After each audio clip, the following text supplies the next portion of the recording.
ठीक है, आज से हम कर रहे हैं मैथ का जो पहला चैप्टर स्टार्ट है। सबसे पहला होगा परसेंटेज। ठीक है, पूरी अर्थमेटिक की जान मान लो। ठीक है, सबसे इंपॉर्टेंट पूरी अर्थमेटिक में जो चैप्टर है वो है परसेंटेज। अगर आपका परसेंटेज इंपॉर्टेंट है, परसेंटेज मान लो आप पूरी मैथ की बेस। ठीक है, अगर आपकी परसेंटेज अगर अच्छी तरह कंप्लीट हो गई तो पूरी अर्थमेटिक आपकी पता नहीं चलेगा कि कब समाप्त हो गई। ठीक है, और अगर आपने परसेंटेज में लापरवाही कर दी या 5 या 6 दिन की शुरुआत की जो क्लास है, परसेंटेज चलेगी अपनी 10-15 दिन। ठीक है, अगर परसेंटेज के बेसिक में आपने थोड़ी भी लापरवाही की तो आगे की पूरी अर्थमेटिक में जितने चैप्टर हैं, चाहे वो ratio, proportion, profit loss, average, speed time distance, पूरे चैप्टर बिगड़ेंगे, एक भी चैप्टर नहीं आएगा समझ, क्योंकि जो कॉन्सेप्ट है पूरे के पूरे इसी चैप्टर में हो जाएंगे खत्म।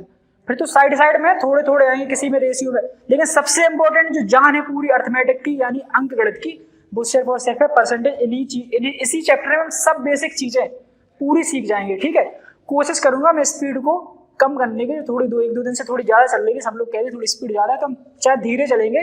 जो चीज नहीं आए समझ में तुरंत टोक देना, ये नहीं क्वेश्चन मुझे बाद में बोल रहे तुम कह दो हमें जो समझ में नहीं आ रहा हम उसी टाइम तुम्हें बता देंगे, चाहे एक क्वेश्चन बताना पड़े 4 बार, क्योंकि ये चैप्टर है बेसिक, इसमें जितना तुम टाइम दे लोगे आगे के चैप्टरों में फिर उतना टाइम नहीं लगेगा, अपने आप कर लोगे फिर तो क्वेश्चन जितना है। इसमें हम कह रहे 15 नहीं 20 दिन लग जाए या 25 दिन लग जाए, लेकिन इंपॉर्टेंट है ये चैप्टर।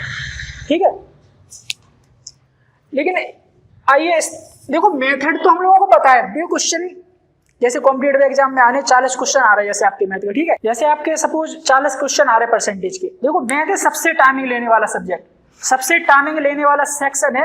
कोई भी आपका कॉम्पिटिटिव एग्जाम में सबसे ज्यादा टाइम लेगा आपका मैथ। वो क्वेश्चन आप घर पे कर लेंगे सॉल्व, एक्स मान के बेसिक मेथड लगा के आप घर पे कर लेंगे सॉल्व। ठीक है, उसमें टाइम लगेगा, लेकिन वहां पे हम लोग को मैथ करनी है एक लिमिटेड टाइम में जिससे एग्जाम क्रैक हो सके। ठीक है, आइए देखते हैं हम परसेंटेज चैप्टर को स्टार्ट करने के लिए सबसे पहले थोड़ी कुछ बेसिक कन्वर्जन है कि हम जो फ्रैक्शन अर्थात जो भिन्न होती, भिन्न को हम कैसे प्रतिशत में बदलेंगे और जो प्रतिशत होता उसे कैसे भिन्न में बदलेंगे। ठीक है, हमें बस ये कन्वर्जन देखना कि एक दूसरे को कैसे बदलते हैं, यही पूरा कन्वर्जन चलेगा पूरी अंक गणित में। ठीक, आज का कन्वर्जन जो है बहुत इंपॉर्टेंट है, तो इसके जो पूरा यूज होगा वो परसेंटेज में कायदे से आप समझ जाएंगे। ठीक है, सबसे पहला पॉइंट है, आप हेडिंग डाल लीजिए, नहीं आप समझ लीजिए फिर बाद में लिख लेना। ठीक है, सबसे पहले पढ़ रहे हैं हम कन्वर्जन अर्थात बदलते कैसे हैं, किसको, फ्रैक्शन को अर्थात भिन्न को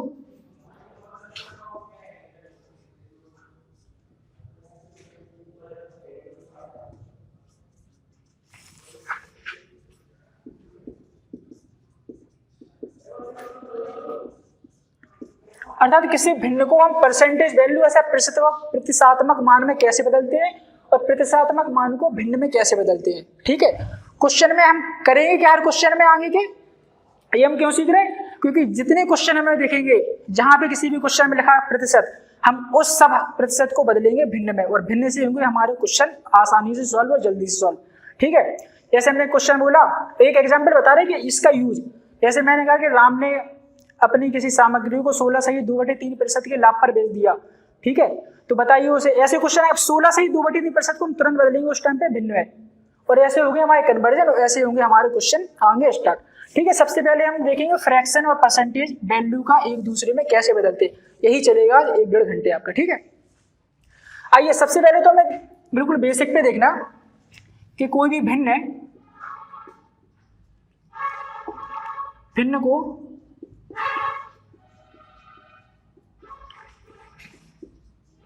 प्रतिशत में बदलना। ठीक है, मान लिया उदाहरण है, मान ली 5/6। ठीक है, एक भिन्न है, अगर किसी भी भिन्न को एक लिखा प्रतिशत में बदलना, ठीक है, और यहां पे लिखा दूसरे नंबर पे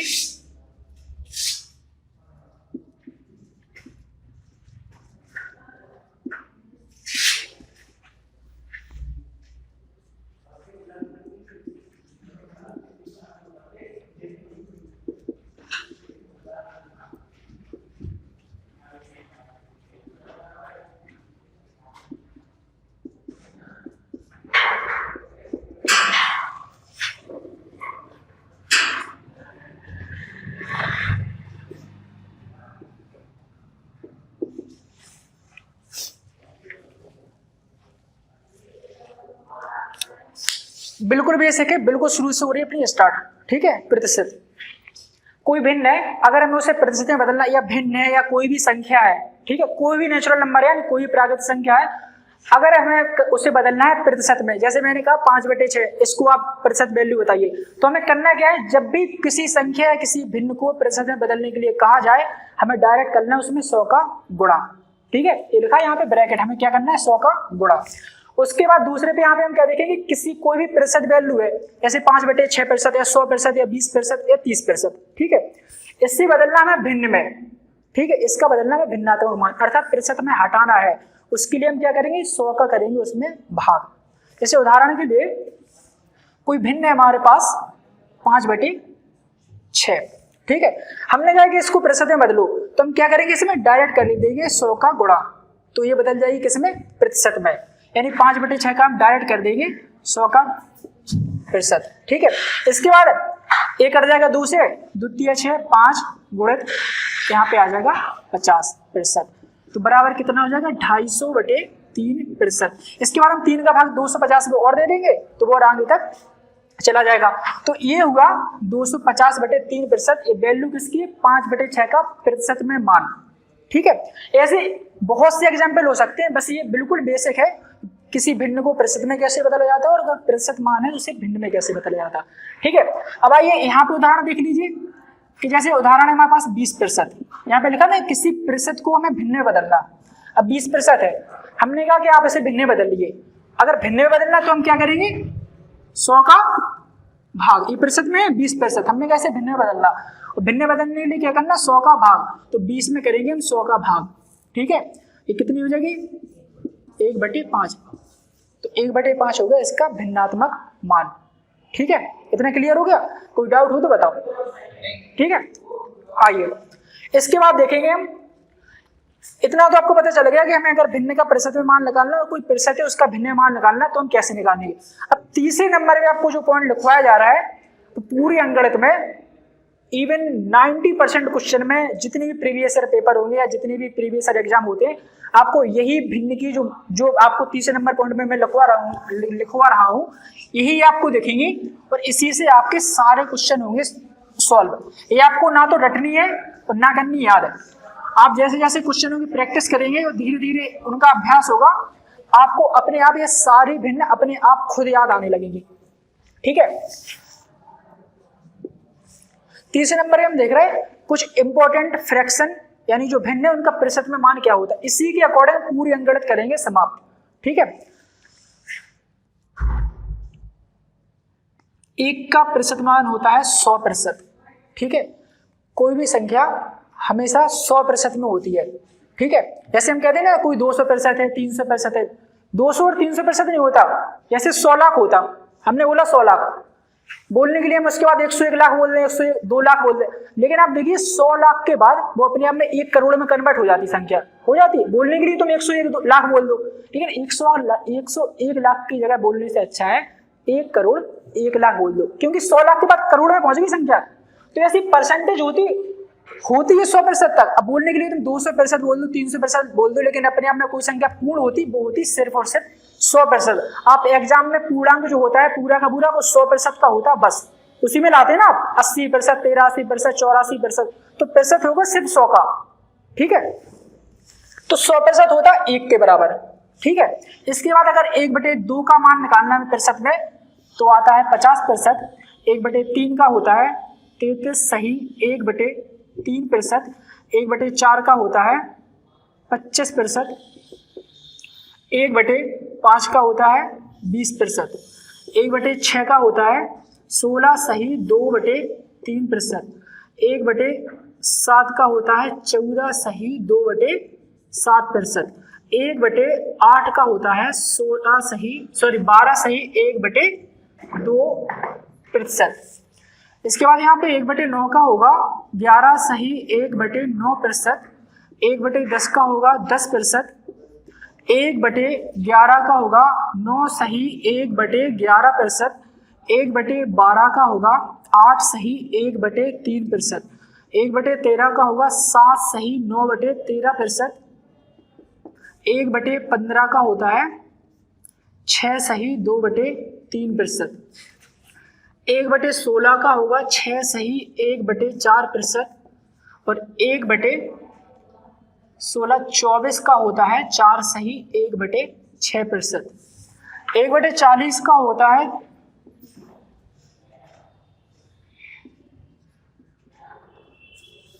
3/8,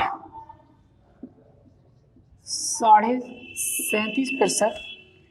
4/7 का होता है 57 सही 1/7%। देखो यहाँ पे इसमें से एक भी नहीं करनी है आपको याद है, सबसे इंपॉर्टेंट यही देखेंगे पूरी अर्थमेटिक में, ये आपको समझनी है। देखो यहाँ पे ये भिन्न आपको याद नहीं करनी, ये अपने आप आपको याद हो जाएंगी क्वेश्चन में, क्योंकि यही मिलेंगी आपको। ठीक है, पहले तो आप ये देख लो कि रिवाइज कैसे करना, या जैसे जैसे क्वेश्चन में कर रहे हैं आप अपने आप याद हो जाएंगे, अपने आप आपको रटनी नहीं है, जैसे जैसे क्वेश्चन होंगे, क्योंकि पूरी अर्थमेटिक में आपको यही दिखनी है हर जगह। और जहां जहां हमें कहीं पे 8 से 1/3 लग गया, हम तुरंत लिख देंगे उसकी जगह पे 1/12। कहीं हमें देखा 6 से 1/4, हम उसकी जगह पे तुरंत लिखेंगे 1/16। हमें कहीं देखा 57 से 1/7, हम तुरंत लिखेंगे 4/7। अब देखो इन्हें कैसे बनी, बनाने के लिए आप इन्हें डायरेक्ट बना सकते, कैसे? अभी हमने देखा था कि किसी भिन्न को हमें प्रतिशत में बदलना, हम कैसे बदलेंगे? 100 का करेंगे गुणा, इससे बदलना था हमें 1/9 को प्रतिशत में। तो अगर हम वैसे करते बेसिक से, तो 1/9 का हम क्या करते प्रतिशत में, ये भिन्न है ना, भिन्न है, ये भिन्न है, हमें इसको ऐसे प्रतिशत में बदलना। यहाँ पे हमें तो डायरेक्ट पता था क्योंकि हमने याद कर रखी थी इसे, तो हमने डायरेक्ट लिख दिया 11 से 1/9%। हमने याद क्योंकि एग्जाम में अधिकतर इसी के आसपास घूमते रहेंगे। आप ये क्वेश्चन आप देख लेना, 1/9 का हमें पता था, हमें पता नहीं है, अभी समझ लो हमें याद नहीं है 11 से 1/9, तो हम कैसे निकालते? 1/9 कोई भिन्न थी, हमने कहा था पहले और दूसरे आपको बताया था कि अगर किसी भिन्न को प्रतिशत में बदलना है तो हम करेंगे उसमें 100 का गुणा, तो ये हो जाएगी 100/9%। अब 9 का भाग आप 100 में दोगे तो 11 सही 1/9% आ जाएगा। ठीक है, यही हमने यहाँ पे लिखा था। ठीक है, तो यहाँ पे आपको ये चीजें, ये मतलब इतनी इंपॉर्टेंट फ्रैक्शन है कि ये आपको होनी चाहिए बिल्कुल याद है, और ये रटनी नहीं है, अपने आप आती रहेंगी याद। तो ये है सबसे इंपॉर्टेंट, या मान लीजिए मौलिक भिन्न है या बिल्कुल बेसिक भिन्न है। ठीक है, ये आपने नोट कर ली, ये नोट कर लो, ये है काफी इंपॉर्टेंट। और एग्जाम की अब देखिए, आप पूरी अर्थमेटिक में आप लिखते रहिए, बस सुने। अब आप ये सोचिए, आपको लगेगा कि पूरी अर्थमेटिक क्या अकेली इतनी ही भिन्न है? अब भिन्न है तो भैया 500, 600, 800 तक, 500, 600, 800 याद तो आप कर नहीं पाओगे, लेकिन इन्हीं की मदद से हम बनाएंगे 500 और 600 भिन्नों का मान। ठीक है, हमें बस इतनी यादें भिन्न होंगी, इनकी वजह से हम बना लेंगे कम से कम 200-300 भिन्नों का मान बड़े कम समय में। वो देखेंगे हम पॉइंट नंबर 4 में कैसे इनकी मदद से हम और भिन्नों का मान निकालेंगे। फिलहाल आप लिखिए ये वाला पॉइंट, तीसरा नंबर यहाँ पे डाल लेना। ठीक है, यहाँ पे लिख लेना इंपॉर्टेंट या महत्वपूर्ण भिन्नों की प्रतिशतात्मक मान। या ठीक है,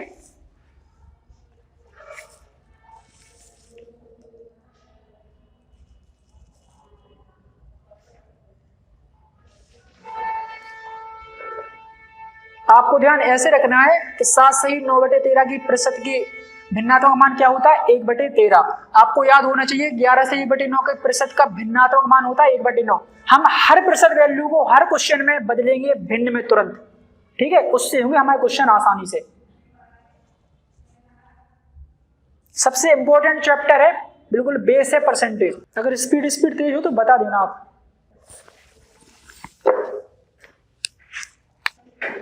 लग गए होंगे आपके पॉइंट नंबर 3 पे। ठीक है, ये कुछ महत्वपूर्ण फ्रैक्शन है, अर्थात भिन्न है, भिन्नों का प्रतिशत में मान या प्रतिशत का भिन्न मान।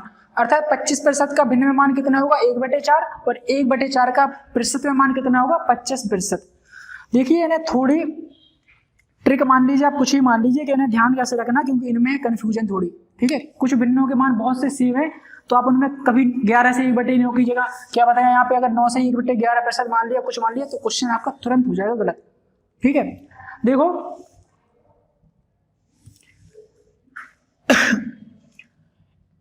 यहां पे जो लिखा होगा और यहां पे जो लिखा होगा, इनका गुणा हमेशा आना चाहिए 100%। कितना आना चाहिए? 100%। अब इनको तुम्हें याद नहीं करना, जैसे यहां पे 2 लिखा, ठीक है, कितने लिखा? 2 लिखा, तो आप देखिए कौन सी संख्या गुणा करेंगे दोनों के, कि यहाँ पे कितना लिखेंगे 100% हो जाए? 50 ही तो लिखेंगे, 50 लिखे। जैसे 1/2 है, हमें इनका डायरेक्ट निकालना है प्रतिशत मान, बिल्कुल डायरेक्ट। तो हमें पता है कि 2 का अगर हम गुणा 50 में करें तो हमें सीधा आ जाएगा, तो हम डायरेक्ट लिख देंगे 50%। ऐसे अगर नीचे लिखा 1/4, हर में कितना लिखा 4। अब अगर 1/4 लिखा और हमने कहा इन दोनों का अकेला इन दोनों का गुणा कितना होना चाहिए 100%। तो अगर यहाँ पे 4 है तो यहाँ पे कितना होगा 25%, क्योंकि 25 और 4 का गुणा हुआ कितना 100%। ठीक है, ऐसे ही जहां जहां पे इनका गुणा हमें डायरेक्ट पता पड़ जाए उन्हें तो हम डायरेक्ट याद कर लेंगे। जैसे 1/5 की वैल्यू हमें डायरेक्ट पता पड़ जाएगी 20%, क्योंकि 5 में अगर हम 20 का गुणा करेंगे तो हमें हो जाएगा 100 प्राप्त। ठीक है, तो हमें डायरेक्ट पता पड़ जाएगा कि भैया 1/5 का प्रतिशत मान होगा 20%। नहीं तो निकालने के लिए आप डायरेक्ट निकाल लो, 1/5 का आपको प्रतिशत मान निकालना, प्रतिशत मान निकालने के लिए हम 100 का गुणा करते 20%, तो ऐसे निकलेगा आपको। ठीक है, ये है कि आप जैसे साधारण निकालने, जैसे 10 है, यहाँ से 1/10 है, 10 में हम कितने गुणा करेंगे 100% हो जाए, 10% का करेंगे ना तो डायरेक्ट 10 सारा 100। अब 9 में क्या होता है, जैसे 1/9 है या 1/11 है या 1/11 है, अब 9 में किस संख्या गुणा करें 100 हो जाए, तो ऐसी कोई संख्या अपन को ऐसे रूप में आएगी, तो इसलिए इनके लिए थोड़ी ट्रिक नहीं बन पाती या कुछ नहीं बन पाता। ट्रिक नहीं है वो, तो आपको बस अपने आप ध्यान आ जाएगी। बस ऐसी बिंदुओं को याद करने के लिए छोटा सा आप कुछ भी मान लीजिए कि जो हमें डायरेक्ट गुणा हम कर लें तो उनको हम तुरंत लिख देंगे, ज्यादा थोड़ी कैलकुलेशन, जितना कैलकुलेशन का टाइम बच जाए उतना आपको अंकगणित में फायदा करेगा बड़े बड़े क्वेश्चन में। ये तो बिल्कुल छोटा सा क्वेश्चन का एक छोटा सा हिस्सा होगा, क्वेश्चन तो होगा और बड़ा वो होगा क्वेश्चन उसके कॉन्सेप्ट पे बेस, लेकिन ये तो हमें कैलकुलेशन का पार्ट है कि हम क्वेश्चन को आसानी से कैसे करें, क्वेश्चन तो होगा और बड़ा। ठीक है, इसके बाद अभी तो आपने एक चीज समझ लें कि इस टाइप की बिंदुओं को हमें कैसे याद करना। ठीक है, इसके बाद देखिए आप कुछ भिन्न है सेम हमें जिन्हें करना साथ में याद, क्योंकि इनमें होगी आपको कंफ्यूजन। जैसे 1/9 और 1/11, इन दोनों के मान करने आपको एक मतलब साथ में याद करना। देखो यहाँ पे भी कंफ्यूजन देख रहे हो कितनी है, 1/9 का मान होता है 11 से 1/9 और 1/11 का मान होता है 9 से 1/11%। ठीक है, ठीक है, देखो आसपास है तो इन दोनों को मिला के साथ में याद करना आप, जिससे एग्जाम में दिक्कत ना हो। कि अगर आपने एग्जाम में ऐसा मान लिया कि 11 से 1/9 की वैल्यू होती है 1/11, तो क्वेश्चन हुआ गड़बड़, क्वेश्चन हुआ गड़बड़। तो कंफ्यूजन ना हो इसलिए आपको करना है इन्हें साथ में याद। पहली बात 1/12 और 1/8 को करना आपको साथ में याद। देखो 1/12 इससे रिलेटेड है, 1/12 की वैल्यू होती है 8 से 1/3 और 1/8 की वैल्यू होती है 12 से 1/2%। तो इन दोनों को मिला के आपको चलना साथ में।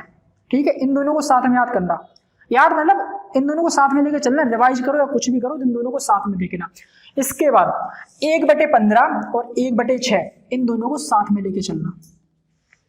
क्वेश्चन में देखना हर बच्चे से कंफ्यूजन होती, हर स्टूडेंट से, और एग्जाम में यही गलती होती है कि 16 सही 2/3% की जगह पे हम 1/15 मान के क्वेश्चन सॉल्व कर देते हो, और 6 सही 2/3% आता तो 1/6 मान के क्वेश्चन ऐसे ये छोटे छोटे क्वेश्चन है और अक्सर गलतियां होती है हमारी छोटे क्वेश्चन में, क्योंकि बड़े क्वेश्चन जो हार्ड होंगे वो तो किसी को नहीं आने, जो ज्यादा हार्ड होंगे वो तो कम से कम 80% स्टूडेंट जो एग्जाम में बैठ रहा है वो नहीं कर पाएगा, लेकिन बेसिक क्वेश्चन तो हर कोई कर ही लेगा। अब अगर आप बेसिक क्वेश्चन है जो इजी क्वेश्चन है उन्हीं में गलती कर देंगे तो आपके नंबर तो फिर कटनी है।